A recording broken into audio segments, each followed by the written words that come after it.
5 عورتوں کو نیند نہیں آتی۔ حضرت محمد صلی اللہ علیہ وسلم نے فرمایا، ان 5 عورتوں کو رات کو نیند نہیں آتی۔ وہ 5 لوگ یہ ہیں۔ نمبر 1، بسم اللہ الرحمن الرحیم۔ ناظرین، کیا آپ کو رات کو سوتے وقت اکثر کروٹیں بدلنا پڑتی ہیں؟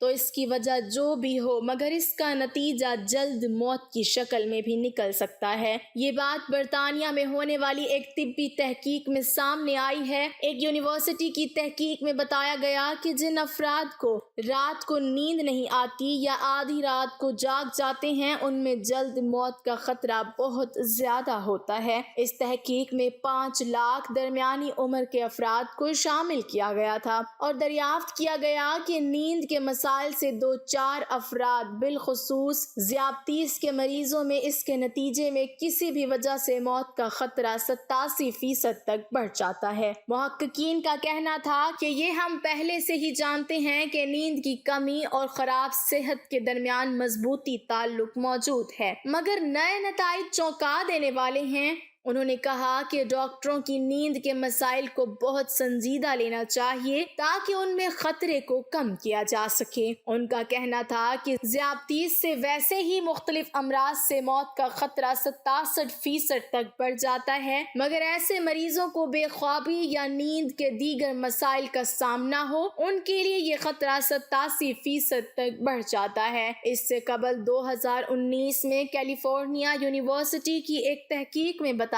گیا تھا کہ محض ایک رات کو کم سونا بھی ذہنی بے چینی، خوف یا اعصابی خلل کا خطرہ 30% تک بڑھ جاتا ہے۔ طبی جریدے جرنل نیچر ہیومن بیہیویئر میں شائع تحقیق میں محققین کا کہنا تھا کہ ہم نے گہری نیند کا ایک نیا فائدہ دریافت کیا ہے جو رات بھر میں دماغی کنیکشن دوبارہ منظم کر کے ذہنی تشویش اور بے چینی کو کم کر دیتا ہے۔ نیند کی کمی سے ذہن بوجھل ہوتا ہے اور مختلف مسائل کا شکار ہو جاتا ہے، جبکہ زیادہ سونا حالت کو بہتر بناتا ہے۔ ناظرین، آئیے اب بات کرتے ہیں ان عورتوں کے بارے میں جن کو رات کے وقت نیند نہیں آتی۔ حضرت محمد صلی اللہ علیہ وسلم نے فرمایا، 5 عورتوں کو نیند نہیں آتی۔ وہ 5 عورتیں کون سی ہیں؟ جاننے کے لیے ویڈیو کو مکمل ضرور دیکھیے گا۔ ناظرین، آئیے جانتے ہیں ایسی 5 عورتوں کے بارے میں جنہیں نیند نہیں آتی۔ نمبر 1، جو کسی کے قتل کا ارادہ کرتی ہو۔ قرآن پاک میں ارشاد ہے، جو شخص کسی مسلمان کو جان بوجھ کر قتل کرے تو اس کی سزا جہنم ہے جس میں وہ ہمیشہ رہے گا، اور اللہ اس پر غضب نازل کرے گا اور لعنت بھیجے گا، اور اللہ نے اس کے لیے بڑا عذاب تیار کر رکھا ہے۔ اسی وجہ سے ہم نے بنی اسرائیل کو یہ پیغام لکھ دیا تھا کہ جو کوئی کسی کو قتل کرے، جبکہ یہ قتل نہ کسی اور جان کا بدلہ لینے کے لیے ہو اور نہ کسی کے زمین میں فساد پھیلانے کی وجہ سے ہو، تو یہ ایسا ہے جیسے اس نے تمام انسانوں کو قتل کر دیا، اور جو شخص کسی کی جان بچا لے تو یہ ایسا ہے جیسے اس نے تمام انسانوں کی جان بچا لی۔ مطلب یہ ہے کہ ایک شخص کے خلاف قتل کا یہ جرم پوری انسانیت کے خلاف جرم ہے، کیونکہ کوئی شخص قتل ناحق کا ارتکاب اسی وقت کرتا ہے جب اس کے دل سے انسان کی حرمت کا احساس مٹ جائے۔ ایسی صورت میں اگر اس کے مفاد یا سرشت کا تقاضا ہوگا تو وہ کسی اور کو بھی قتل کرنے سے دریغ نہیں کرے گا، اور اس طرح پوری انسانیت اس کی مجرمانہ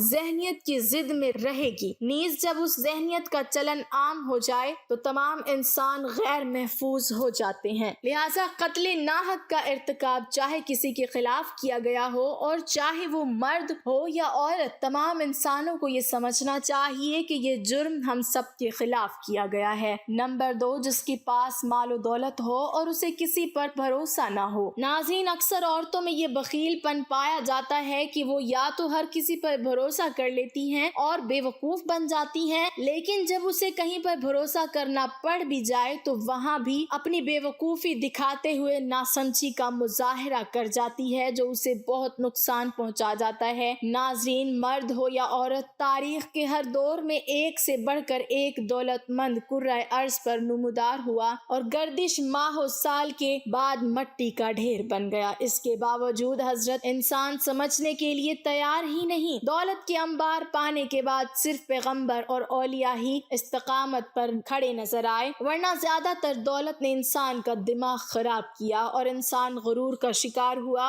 اور پھر یہی وہ مقام ہے جہاں پر اس کائنات کا اکلوتا وارث خالق کائنات حرکت میں آتا ہے، اور پھر وہ دراز رسی کو کھینچ کر انسان کو نشان عبرت بنا دیتا ہے۔ اس کی سب سے عبرت انگیز مثال قارون کی ہے، جس کے خزانوں کی شہرت ضرب المثل بن چکی ہے۔ نمبر 3، وہ جس نے لوگوں سے بہت سی جھوٹی باتیں کہی ہوں اور لوگوں پر جھوٹے الزام لگائے ہوں۔ ناظرین، یہ ہر عورت کی فطرت ہے کہ وہ جب باتیں کرنا شروع ہو جائے تو دنیا کی کوئی طاقت اسے روک نہیں سکتی، اور یہیں اس کی حکامت اسے لے ڈوبتی ہے۔ عورت جب باتیں کرنا شروع کرتی ہے تو وہ بہت زیادہ جذباتی ہو جاتی ہے، پھر اسے جھوٹ سچ کا بھی خیال نہیں رہتا، اور پھر یہی چیز اس کی رات کی نیندیں حرام کر دیتی ہے۔ حدیث شریف میں ہے کہ جھوٹے گواہ کے قدم ہٹنے بھی نہ پائیں گے کہ اللہ تعالیٰ اس کے لیے جہنم واجب کر دے گا۔ جس نے کسی مسلمان کو ذلیل کرنے کی غرض سے اس پر الزام عائد کیا تو اللہ تعالیٰ جہنم کے پل پر اسے روک لے گا، اور یہاں تک کہ اپنے کہنے کے مطابق عذاب پالے۔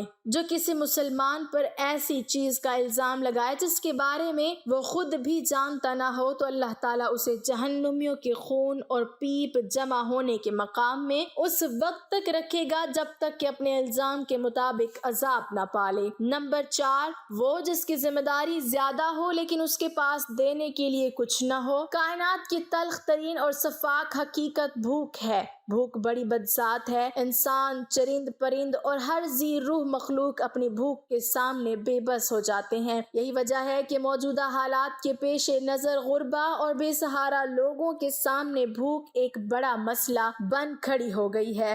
بحیثیت مسلمان ہمارے اوپر یہ فرض ہے کہ ہم اپنے ارد گرد رہنے والے غربا اور مساکین کی مدد کریں، جو اللہ تعالیٰ کے ہاں سب سے زیادہ پسندیدہ عمل ہے۔ ایک حدیث میں آپ صلی اللہ علیہ وسلم نے فرمایا کہ افضل عمل ہے کہ تم اپنے مومن بھائی کو خوشی پہنچاؤ، یا اس کا قرض ادا کرو، یا اسے کھانا کھلاؤ۔ صاحب استطاعت پر واجب ہے کہ وہ مستحقین کی مقدور بھر مدد کریں۔ نمبر 5، وہ جو کسی کے عشق میں مبتلا ہو اور جدائی سے ڈرتا ہو۔ کسی اپنے کی جدائی کبھی بھی آسان نہیں ہوتی۔ اس جدائی کا احساس آپ کی دنیا کو برباد کر سکتا ہے اور ڈپریشن کو بھڑکا سکتا ہے۔ وجہ چاہے کچھ بھی ہو، کچھ لوگ محبت کرنے والوں کی جدائی کو جلد ہی قبول کر لیتے ہیں اور آگے بڑھتے ہیں، لیکن کچھ کو ڈپریشن کا سامنا کرنا پڑ سکتا ہے۔ اللہ پاک ہم سب کی پریشانیوں کو دور فرمائے، ہمیں پرسکون صحت مند زندگی عطا فرمائے اور ہمیں ہر جان لیوا بیماری سے محفوظ رکھے، آمین۔ ناظرین، کمنٹ باکس میں اللہ تعالیٰ کے 99 ناموں میں سے ایک نام ضرور ٹائپ کریں۔